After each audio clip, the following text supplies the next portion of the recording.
গতকাল ঢাকা 15 নির্বাচনী এলাকার যে এলাকাটা মিরপুর এবং কাফরুল নিয়ে গঠিত, সেই এলাকায় সকাল 11টার দিকে একটা ঘটনা ঘটে, আবার বিকালের দিকে আরেকটা ঘটনা ঘটে।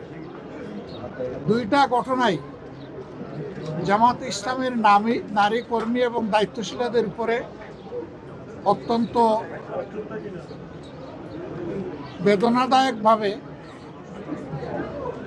বিএনপির লোকেরা হামলা চালায়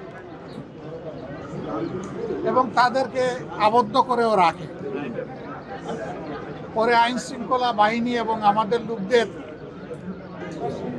উপস্থিতিতে তারা মুক্তি পান। এই জায়গাটায় তারা ক্ষান্ত হয়নি,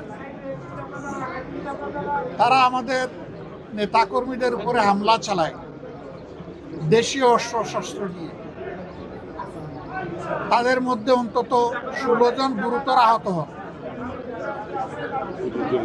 আহতদেরকে চিকিৎসা দেওয়া হয়, তাদের মধ্যে কয়েকজন এখানে ভর্তি আছে।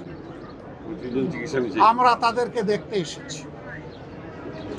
আর এখানে সব মিলিয়ে 25 জন চিকিৎসা দিয়েছেন। কেন এমনটা ঘটল? নির্বাচনী প্রচারণা ইনশাল্লাহ আগামীকাল থেকে পূর্ণ উদ্যোগে শুরু হবে। আমরা দেশে একটা শান্তিপূর্ণ,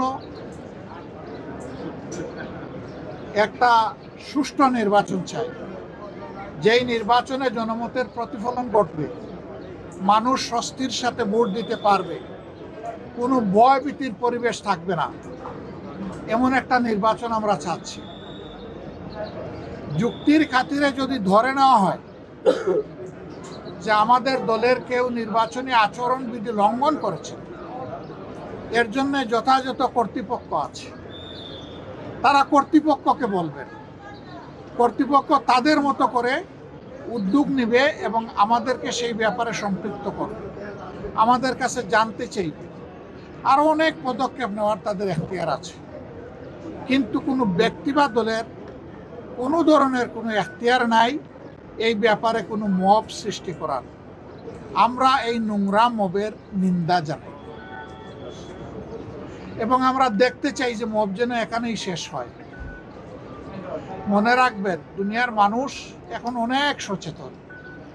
মব করে জনমত এখন প্রভাবিত করার দিন শেষ।